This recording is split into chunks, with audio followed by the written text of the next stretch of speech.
I would like to invite Angel Barrera on stage. Are you here, Angel? Angel? Yes. He's gonna just give a 2-minute presentation of the coffee we just cupped. And then I'm gonna invite all the roasters upstage afterwards, and then we will start with their presentations. So, big round of applause for Angel.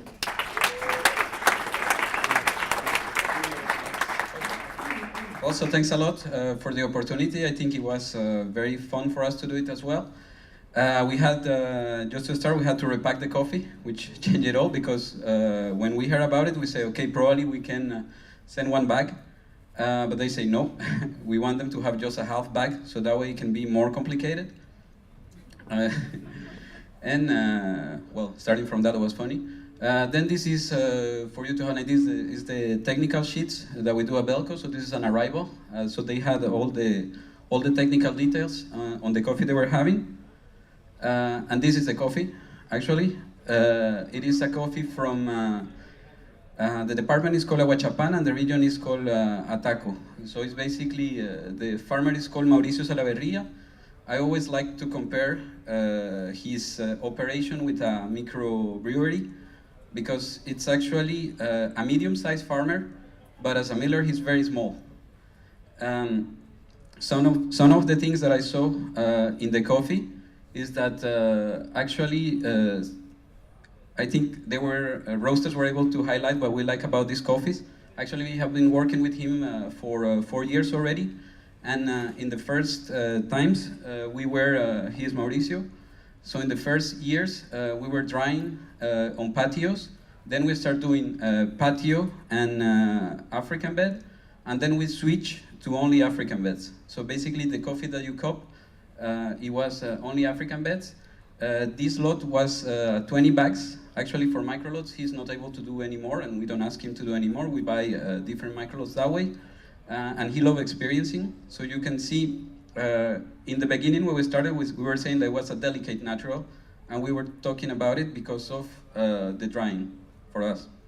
We have a new coffee this year that we call it Pineapple Natural, because we started working with him or experiencing with drying under shade. So basically, this coffee that you cup is 100% under shade, and it takes around 3 weeks to get that coffee. And for the shade, it can go for a month or over, more or less. And here's just some of the pictures. So this is the town that is called Ataco. Actually, his mill is going up at Ataco, so it's really connected to the town. He's Mauricio, and the way he does.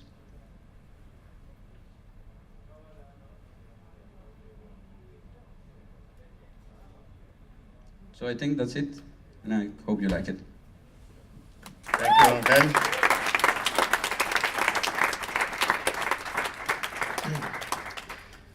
So, I'm going to ask all the roasters coming up on stage, starting with Ben Symes from Team Wendelbo. Woo!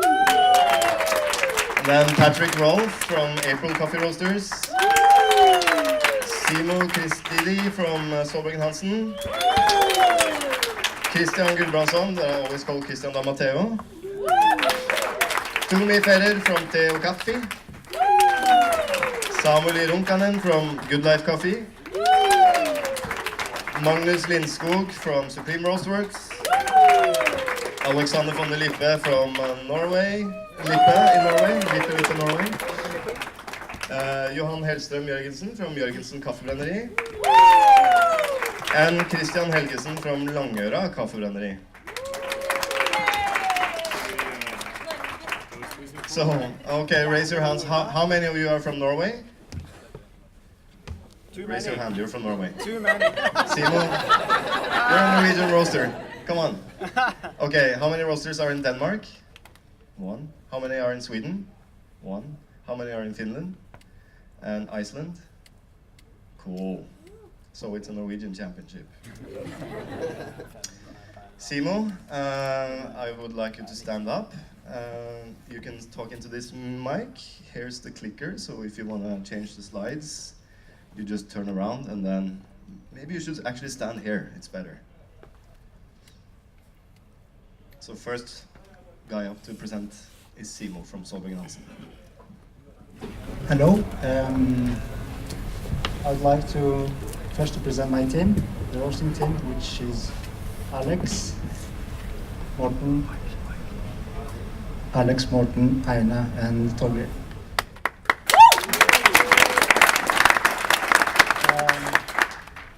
And first of all, I would like to give you some information about the roaster. We use a Loring Smart Roast, which is a Kestrel S35, which is a conventional type of roaster, which is not a typical drum roaster. We use 100% the heat transferred by the airflow. The max load on this roaster is 35 kilos, and the competition roast was done in 15 kilos. So we had 2 batches.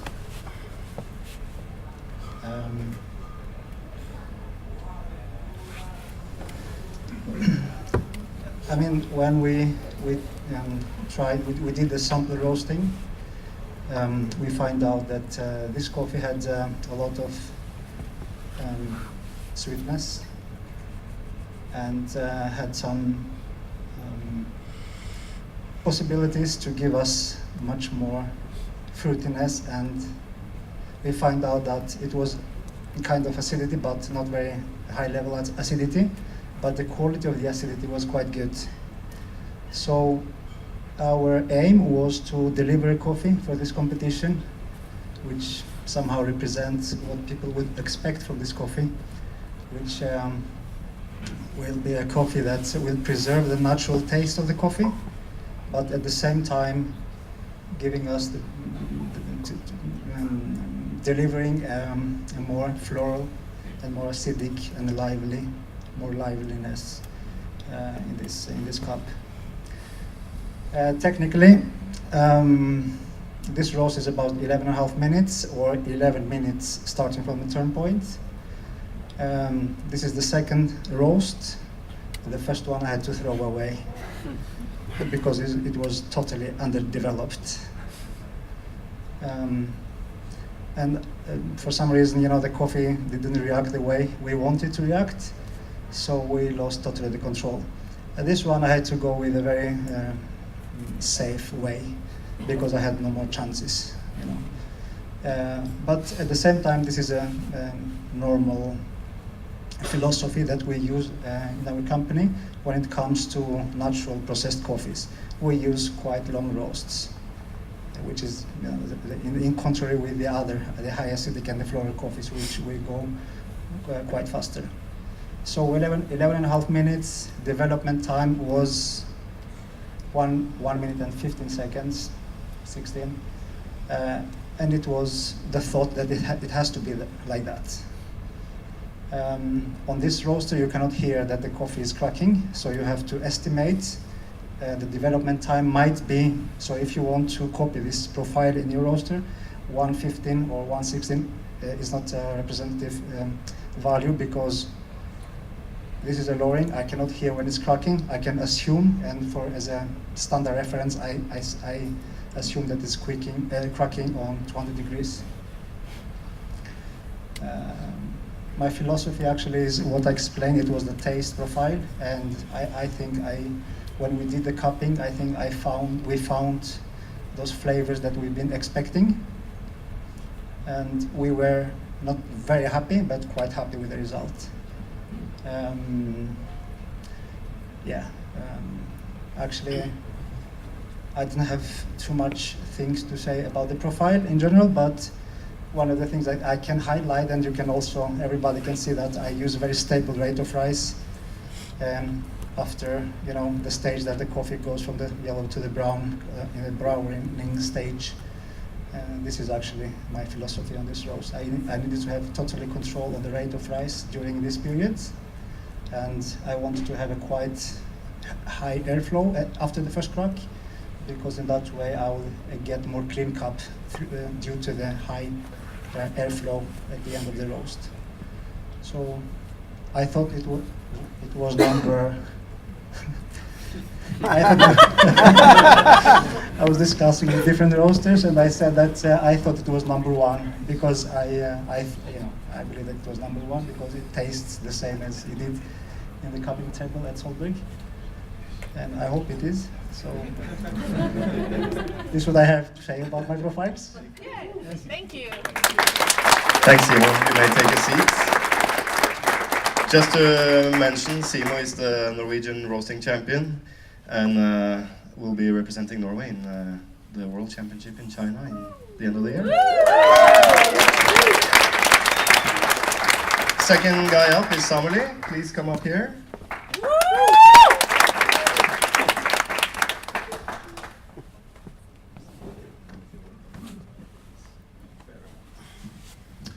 All right. Oops. Hello. I'm Samuli. I roast all the coffees for the Good Life Coffee, so in a way I am the roastery. And let's see if it works. Yes. Normally, okay, let's say about the batch sizes. So we know that we got 30 kilos of coffee. I have a Diedrich IR12, so basically I can't roast all the 10 kilos at once. So I have to divide it to 4 batches, so 6.5 kilos, which is the amount of, or the batch size that I usually use for Kenyan coffees. I did few test roasts with the Ikawa home version, sort of get a feeling for the coffee, but as it was probably with all the roasters, eventually you just have to put it into the big one and see what happens. Normally, I use open source software called Artisan as sort of the software that I use for profiling or sort of driving the roast. But since there was the request of using also Cropster, I had it as a laptop running as a slave, and I did the details later. But I will talk about this because this is the sort of the familiar screen for me. So 6.5 kilos. I start usually fairly about the same temperature, around 170 degrees. This time 169. So for some it might be low. This is what Mons taught me. So if the coffee tastes bad, it's his fault. And then there is basically in the machine, in the roaster, there's 2 settings that I can adjust. So I can add the gas, fair enough, and then there's 3 positions for the airflow. So in the beginning, the airflow is 0, so very little going through the drum, but there's some gas setting, fairly low, 5 millibars. And then along the way, the blue circles, they are, so when I increase the gas, so I increase gas gradually, around 3 minutes and 38, airflow increase, which you can see on the purple that there is a slight increase in the heat. That's the chimney temp. So the red curve is the environment temp, and the orange one is the rate of rise of the environment temp. Blue ones, fairly familiar, bean temp, and the rate of rise. Fairly long roast, in total 11 minutes, 41 seconds. Again, fairly typical roast for what I do. And then I just basically had to hope that I have some good coffees from the 4 batches that I can use 2 as a total, mix them up later on. About 1 minute after the first crack, which was at the 200 degrees, drop the coffee and see what happens. I guess this is about the main points. Yeah. Thank you, Samuli. It's kind of like watching a stage profile of Tour de France, isn't it? Yeah. All right, next up is Ben from Team Wendelboe. Woo!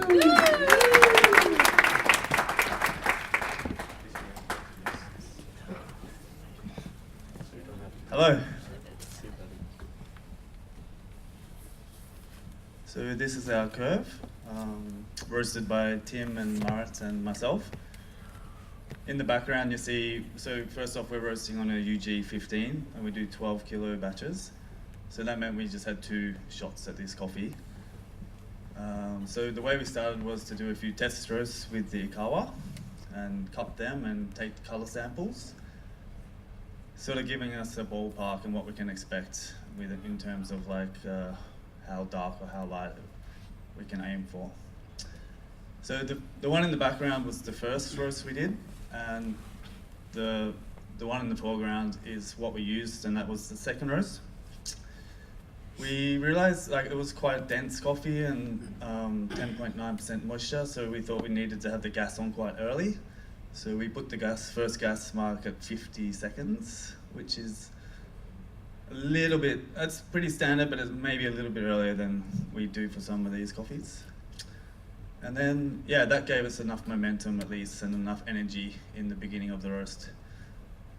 We found that the rate of rise actually sort of lagged a bit and fell behind what happens with a lot of our other coffees, so we were happy that we at least had the gas on a bit early. Yeah, it's a pretty standard profile for us. First crack came at 10 minutes, and about 1 minute before that we just adjusted the gas back a little bit. You see on the red line, that's the environmental temperature on our machine, and you can see just before first crack we're bringing that back. Yeah, first crack at 10 minutes, and then we turned the second gas off, so we're down to about 60% at 10:18 or something like that, I think it was, the second blue dot. Retrospect, we probably would have done that a little bit earlier if we had a chance to do it one more time. We think the coffee turned out perhaps a little bit darker than we liked, but as Tim said before, we just had to put it in the machine and try because to be honest, we're not that experienced roasting natural coffees, so it was a new process for us. So yeah, total roast time of 10:43. That's a little bit longer than normal for us. We're normally around 10 minutes.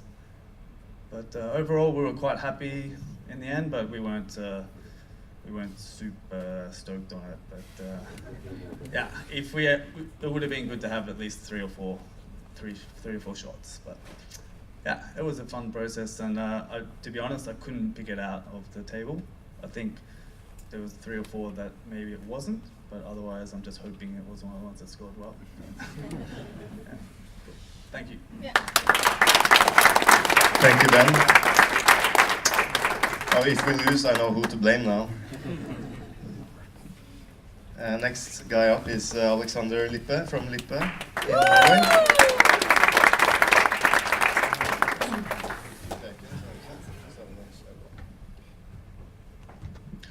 Hi. We have been using our Joper machine, which is a 15 kilo roasting machine. We are normally roasting like between 16 and 17 kilos in this machine, so it was a bit awkward with the batch sizes we were aiming for because we had to do more than one batch. So we understood that we need to sample roast the coffee on the Rust sample roaster. We found out it was a bit difficult to roast, as we're not used to do the naturals at all. It was also a bit difficult to hear the crack, both in the roast and in our Joper. So, and we felt it developed quite fast, I understood I need to be more careful, both because we had to reduce the batch size, which we had to do 14.5 kilo. So we did it but I found out when we reached the start of the development that we had too much energy going on, and I wasn't actually able to slow it down enough. So the first batch came out too dark, in my opinion. It was okay, but too dark compared to what we were aiming for. So we did another one, but that one came out too pale, like underdeveloped. So I'm not sure actually when the coffee started cracking, if it was cracking at all, but I think if I just compare with other coffees, it should have been like in 1 minute and 20 seconds, I guess.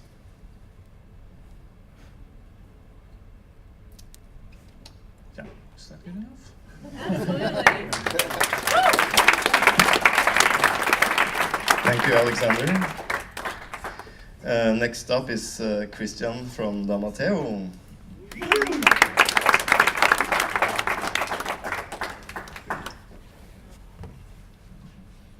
Turn the phone off. Klikke der og peke der.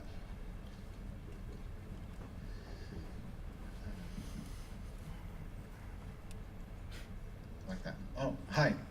Well, my name is Christian, and as you have Simo told earlier, we are also using a Loring 35 kilo roaster,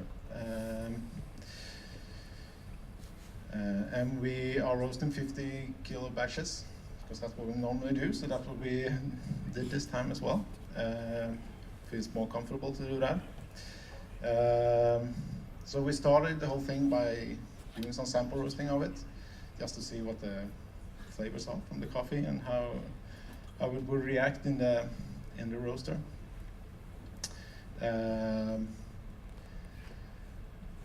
As you see, it's quite a fast roast. We have a total time of 9 minutes and 41 seconds and developing time on 39 seconds.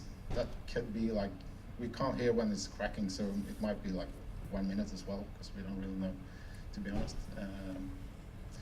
But the whole idea was to get like quite as much energy from the beginning, just to get the roasting kind of starting. And we set one setting on the gas, and that's normally what we do as well. Just to get the rate of rise as smooth as even as we can, and let the coffee kind of develop on the way.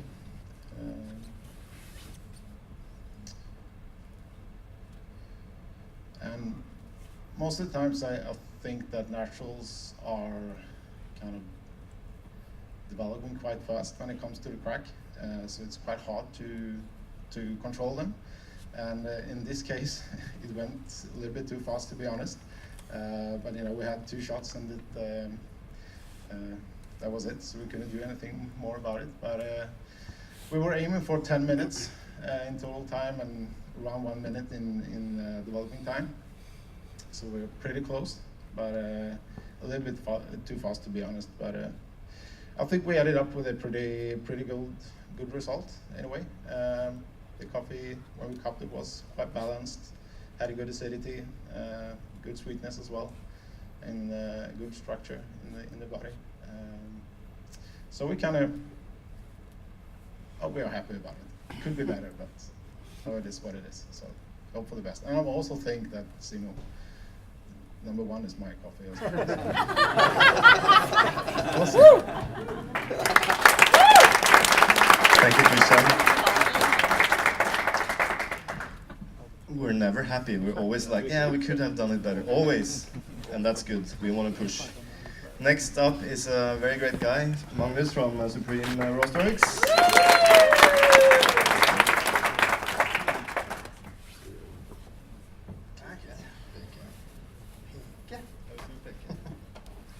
Hi guys. Hey. Let's see. Well, yeah, good. As you can see, there's no rate of rise here. I can talk a little bit about that.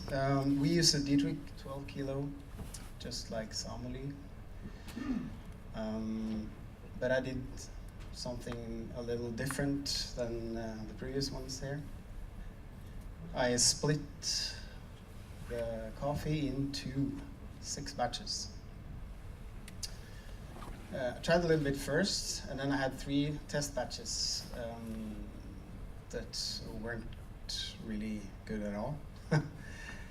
So I ended up changing it all and putting all in one horse and doing 3 pretty equal batches, and this is how it basically looked like, it plus minus some few seconds here and there. I did 5 kilo because I wanted more air in the roast. I like that on the little geeky batches. It turns a little cleaner. I usually get the fruitiness out a little bit more, hopefully. I try to get more acidity, but when I tried to get a lot of acidity out, it turned a little dry. You get the cardboard. So I just skipped, because the acidity is there, but I aimed for sweetness. You can see over here at 3 minutes 40 seconds or 125 degrees centigrade, I go full airflow for 30 seconds. And that's, I want to get as much chaff as possible out, just to see how it reacts. And then go 50-50 after that. As somebody said, there's 3 settings. You have full airflow, you have 50-50, or you have almost none at all. So up here is 50-50.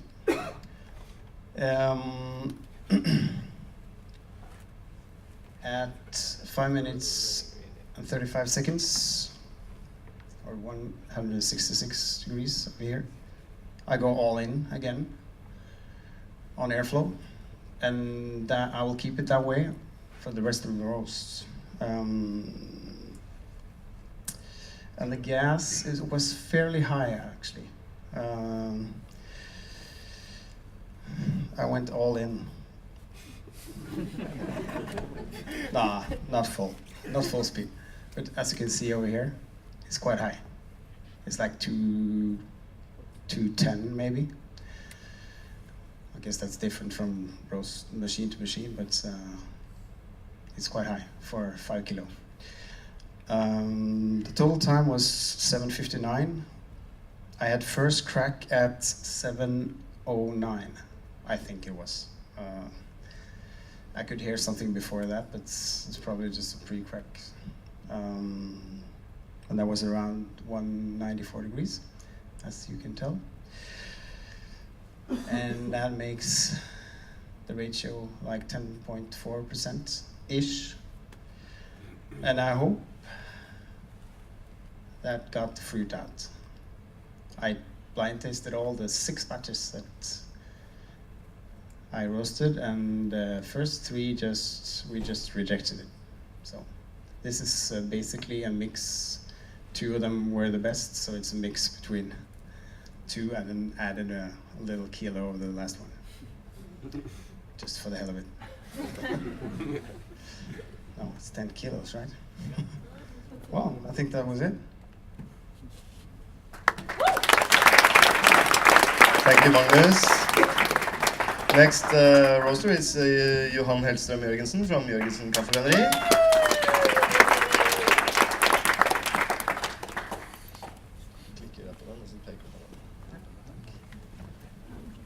Okay, so I come from Alta, and I roast on a Jopel 3 kilogram roaster, and this is my working sheet. I don't use Cropster, never done it, so I didn't use it now either.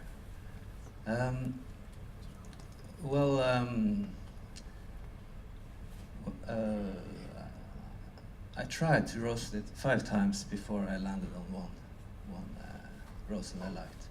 And then I tried to get 5 roasts that were the same that I could bring here.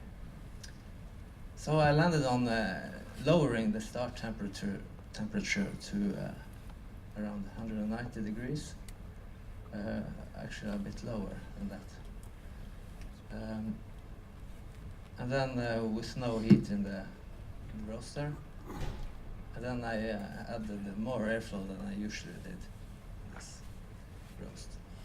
As you can see, the airflow says 60%, and then 50 and 45. It looks like it gets less airflow, but it goes the other way on my roaster. So 0 is a lot of airflow, and 100 is closed. Down here we have the rate of rise. Yeah. And the first crack was about at around 194 degrees.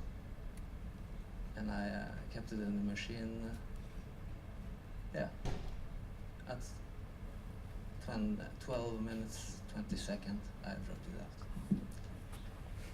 And the 5 batches were only small differences from this one. So this is number 8. I started at 8. Yeah. Okay.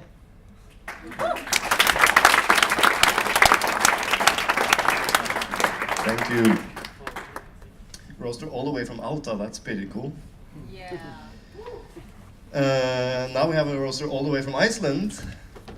To me, from Theocafé. So click, point. Right, thank you.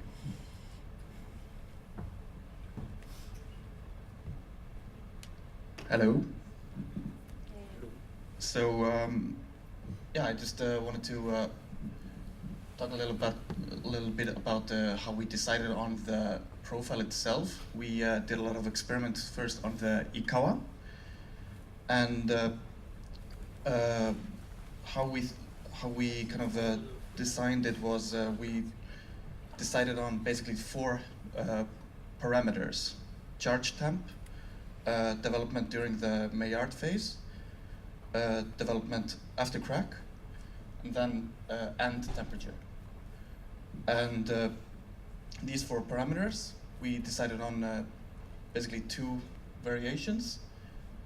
So basically that means 16 different profiles, and then we had a 17th profile, which was kind of a control.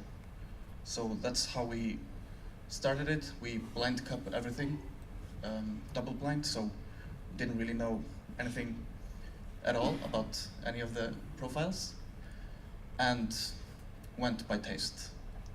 That gave us kind of the blueprint of how we would roast it on a bigger oven, and we're roasting it on a 5 kilo ProBat. Batch size is 4 kilos, so it's 80% of maximum. Airflow is fixed, a little bit higher than, so we are actually able to manipulate the airflow, but we decided on a little higher than usual. And we started the gas at around 1.5 minutes. The profile at the Ikawa that we decided on was a combination of a lower charge temp, a slightly longer Maillard phase, and shorter development time, and approximately 5 degrees after crack. So this was, in our opinion, a really good representation of the Ikawa profile, and it tasted consistently really well at the double blind tasting. We're pretty,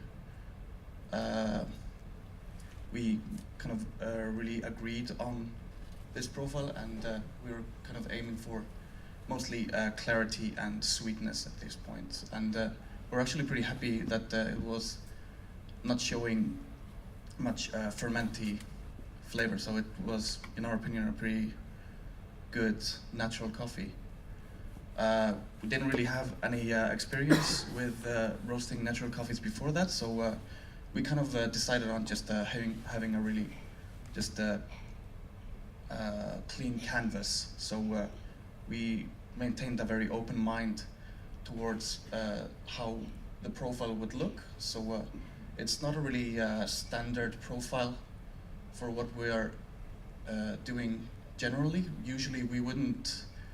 So like what we do here is right here we lowered the gas from 6 to 5. Usually we never go lower than 4.5, because after that the rate of rise really drops down to 0 really fast. So at first crack we lowered it, the gas down to 4.5, and yeah, basically it just tasted quite okay. We did 3 batches quite similarly, blended them together, and we did some Oslo water. We replicated using deionized water and some minerals, and the coffee was actually improving in comparison to the Icelandic water. So a shout out to Oslo water. Yeah, that's it. Hope you like it. Thank you, Jimmy. You're welcome to Norway anytime. Yes. Who's next? Patrick from April Coffee Roasters.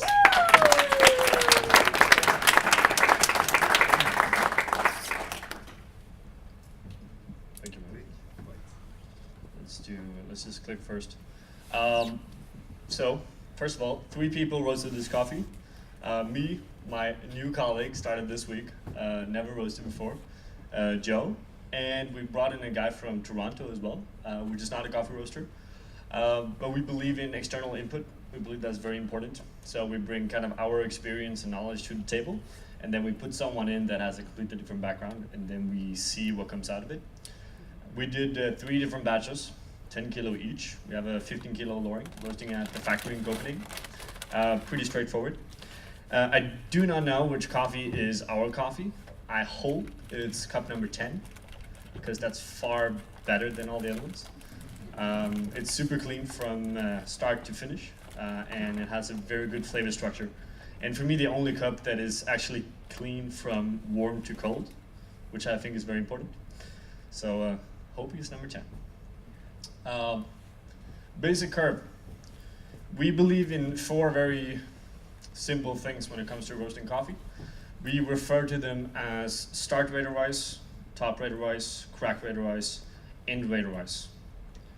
What we start with is that we look at the green coffee, we look at the density, water activity, moisture content, we look at processing, and we look at surface area of the bean.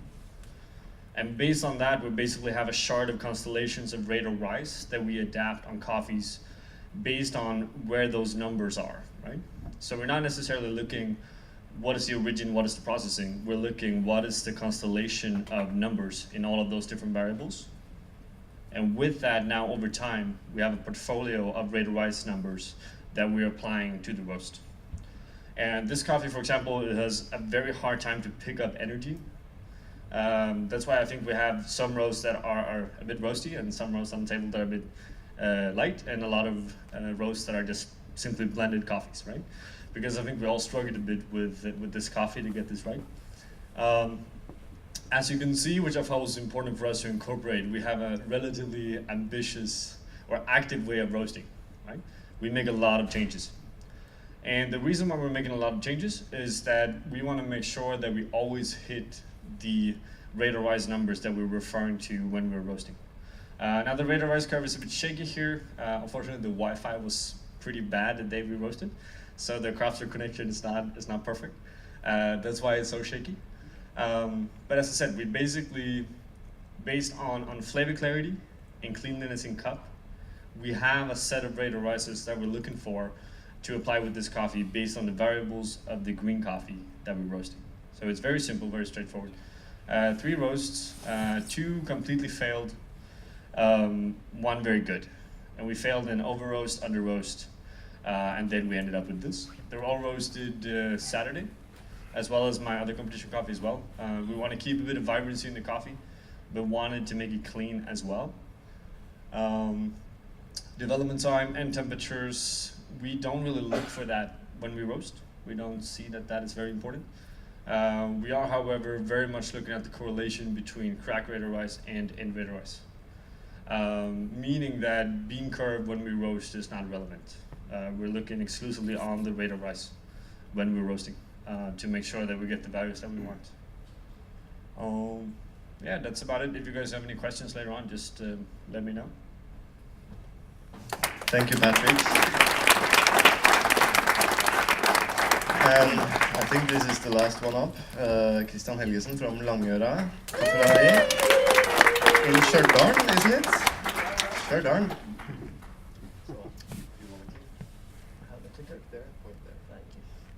Hello everyone. My name is Christian and I'm the founder and the roaster at Langøra. When we got this coffee, we started doing a few test batches on the kawa to kind of get to see what the potential the coffee had. Before we did, like Magnus also did, but splitting the bag into 5. So we had 6 kilo batches.